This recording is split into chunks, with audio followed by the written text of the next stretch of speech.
Hello दोस्तों, स्वागत है आप सबका एक बार फिर हमारे यूट्यूब चैनल में। बात करेंगे इस वीडियो में आरजीएचएस योजना को लेकर और इसके मासिक अंशदान कटौती को लेकर नवीन ऑर्डर की। चैनल पर पहली बार है तो लाइक करें, सब्सक्राइब करें, आगे भी अपडेट्स मिलते रहेंगे। तो 11 जनवरी 2022 का महत्वपूर्ण ऑर्डर है आरजीएचएस योजना को लेकर, जिसमें 1/1/2004 व इसके पश्चात नियुक्त सेवारत राज्य कार्मिकों की आरजीएचएस की अंशदान कटौती के संबंध में और स्पष्टीकरण दिया गया है। तो देख लेते हैं आरजीएचएस के कटौती को लेकर, जो मासिक कटौती होती है उसी को लेकर और इसकी योजना के लाभ को लेकर। मुख्यमंत्री द्वारा बजट 2021 में जो है गवर्नमेंट स्कीम जो थी, central government health scheme CGS की तरह ही कैशलेस इलाज देने के लिए, जिसमें कर्मचारी अधिकारी के साथ विधायकगण, पूर्व विधायकगण, राज्य के सरकारी अर्ध सरकारी निकाय शामिल है, बोर्ड निगम के कर्मचारी को कैशलेस इलाज देने के लिए, जिसमें पेंशनर भी शामिल है, बेहतर चिकित्सा उपलब्ध कराने के लिए सीजीएस की तरफ से राजस्थान गवर्नमेंट हेल्थ स्कीम शुरू की है, यानी कि आरजीएचएस। इसमें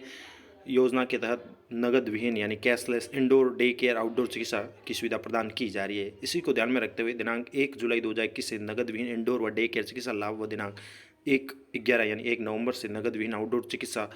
की राहत जो है आरजीएस के अंतर्गत आरंभ कर दी गई है। 1/1/2004 व इसके पश्चात नियुक्त राज्यकर्मी पूर्व में राज्य मेडिक्लेम पॉलिसी के अंतर्गत चिकित्सा सुविधा प्राप्त कर रहे थे, उन्हें चिकित्सा का लाभ अब अनिवार्यतः राजस्थान सरकार स्वास्थ्य योजना यानी आरजीएस के तहत प्राप्त होंगे।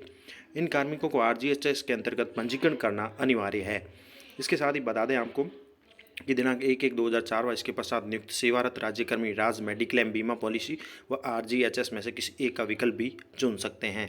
आरजीएचएस का विकल्प चुनने वाले 1/1/2004 व इसके पश्चात नियुक्त राज्यकर्मी को अपने वेतन श्रृंखला जो भी स्लैब है उसके अनुसार वेतन से प्रति माह अंशदान की कटौती वित्त बीमा विभाग के आदेश क्रमांक के अनुसार जो पहले जारी किया गया था 7/7/2021 के अनुसार जुलाई के वेतन से करनी थी, जुलाई दे अगस्त 2021 के वेतन से करवाई जानी थी। तो जुलाई से ये स्कीम शुरू हुई थी, तो 7/7 जुलाई के अनुसार ऑर्डर के अनुसार जुलाई दे अगस्त 2021 के वेतन से करवाई जानी थी। जिन कार्मिकों के द्वारा यहाँ पर स्पष्टीकरण दिया गया है कि वेतन से अंशदान की कटौती किसी कारणवश अगर नहीं करवाई गई थी, तो ऐसे कार्मिक जिन्होंने अपनी कटौती जुलाई में नहीं करवाई थी, तो अब आरजीएचएस का विकल्प अगर चुनकर योजना के लाभ प्राप्त करना चाहते हैं, तो ऐसे कार्मिक निर्धारित अपने वेतन स्लैब के अनुसार अगले माह के वेतन से आरजीएचएस के अंशदान की कटौती, जिसमें ध्यान रहे कि जुलाई दे अगस्त 2000 से अब तक का अंशदान सहित कटौती करानी है, और वे आरजीएचएस विकल्प का चयन करके फरवरी दे मार्च 2022 के वेतन का आहरण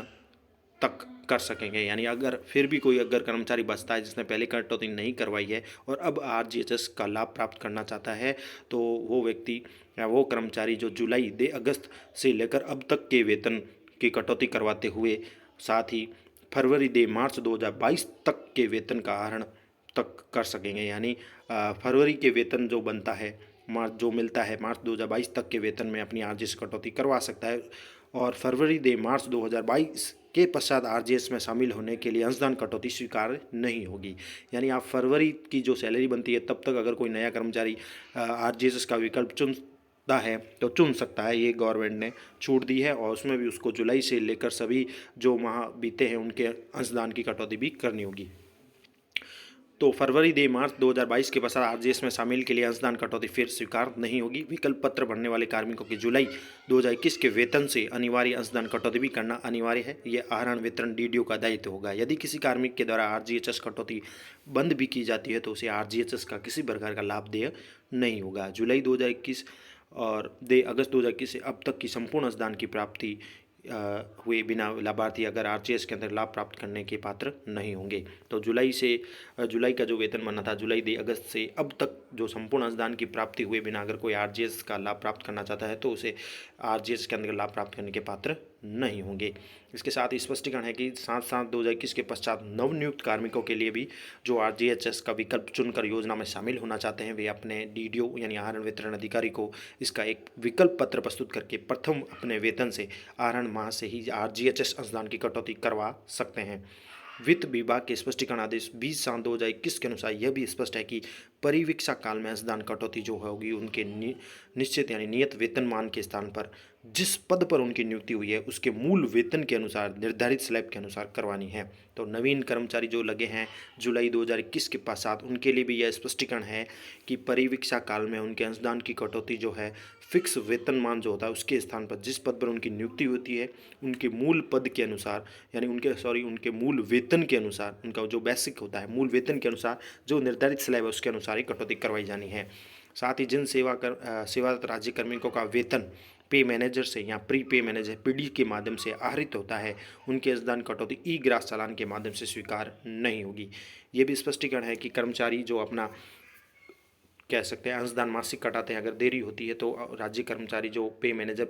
पे मैनेजर के माध्यम से वेतन आहरित होती है उनकी अंशदान की कटौती ई ग्रास के माध्यम से स्वीकार्य नहीं होगी। अतः आवश्यक है कि ऐसे कार्मिक आरजीएचएस अंशदान के जो एरियर की राशि है वो पे मैनेजर से ही और प्री पे मैनेजर के माध्यम से ही अगले माह के वेतन के साथ ही जमा कराएं। जब भी अगली माह का वेतन बनता है उस समय करवा दें।